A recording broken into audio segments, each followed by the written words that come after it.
All right, we're here at the premiere of Justice League vs. Teen Titans at WonderCon, and let's just start off with there. Why, I know you can't give away too many spoilers, but for people that are just hearing this title for the first time, why would the Justice League and Teen Titans be fighting? Again, that would be a spoiler, but it's not. It's not like as it seems. Okay. All right. And this is the first introduction of Teen Titans into this universe that they're creating with the continuing cast for these animated films. Right. Was part of the idea behind this film to introduce the Teen Titans as a character that can be used in this sort of section of the universe? I would guess so. Mm-hmm. You know, I wasn't in on those talks. Okay. But you know, I mean, I kind of feel like. I mean, maybe speaking in retrospect, but there's a lot of things that we can do sort of with Teen Titans, you know, just as being kids, that we can't sort of do with the adult heroes. Okay. So for me, anyways, personally, it was a lot more fun because you know, they were able to make mistakes, they were able to look silly, look stupid, right. And almost just be like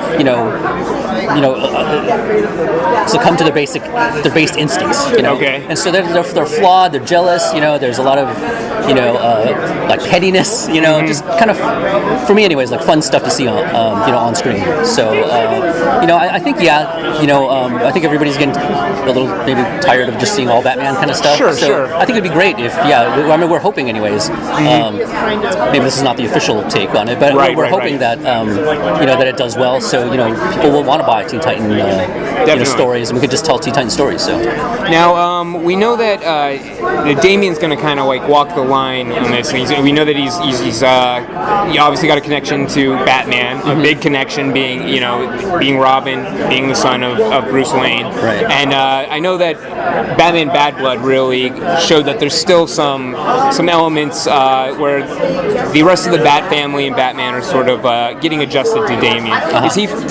Do you feel like he finds more of a place here at Teen Titans, or a little bit more on his level understanding, or is he still this wild card that's going to shake up this new group? No, that's a great question, because I kind of feel like, again, this is just sort of my take on it. Yeah. Is he has such a huge legacy. Obviously being the son of Bruce Wayne, and right. the grandson of Ra's al Ghul. Right. Of course. And I kind of feel like it's always sort of been about duty, to him. Whereas like now he's in a group with kids that are all sort of like misfits. They all sort of have their own kind of problems, and he has to deal with them on almost like a different level. Right. of almost like we were going through this ourselves. In the beginning, this movie's been a lot of fun for me to work on, just because it's like it's like they don't like each other in the beginning, and they kind of there's a lot of friction, and they get into like a big fight and stuff like that. But throughout the movie, and that was I think the journey of this movie. Right. Was how does Damian sort of evolve into becoming a more sort of like likable character. Okay. And so I think it is because he's around kids that are sort of dealing with similar kind of things, especially Raven, who right. also has a huge legacy with her own family, and sort of trusting each other and sort of being these misfits that sort of help each other out, and so I think it's again, I really enjoyed working on this story. Were there any specific challenges that you found when you first approached this script and are looking at like, all right, how are we going to tell this story? Is there anything specific that stuck out, like, all right, this is going to be my focus point of like? Oh yeah. I mean, just as far as how I work, I mean, a lot of times I try to identify that early.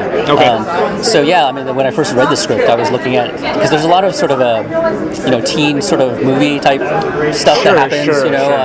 Without spoiling it too much, but there's there's a lot of kind of goofy, funny things that happen. Okay. And then there's again, this demon that's in it.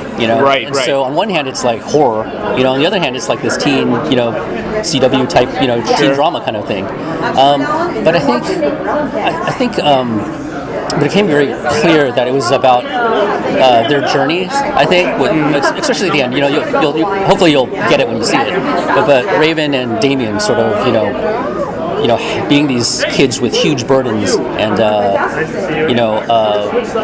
what do they do? What kind of given sort of the decision, like, do you go with your legacy or do you break off and do your own thing? They each kind of help each other out and give each other a certain amount of strength to sort of make the right decision. And I might be reading between the lines, and again, if it's a spoiler, feel free not to share it, but kind of getting the idea that this is going to be through the perspective of the Teen Titans and Damian more than through the Justice League. Is that true, or is it more of like a parallel story where we're seeing both sides? No, you're right. Yeah? So this will be more of a focus as we're seeing the Teen Titans, the Justice League are almost operating as like the way we would think of the Justice League, a very impressive array of adults who are outside these teens' peer group. Because I think we've done so many movies with the Justice League and stuff like that. Everybody kind of knows. Okay. I feel like anybody who follows what we do. Definitely. And so this was really, I feel like, an outlet to sort of introduce and sort of highlight the Teen Titans a little bit. Excellent. Yeah. Well, thank you so much for talking with me. Thank you. Congrats on the premiere.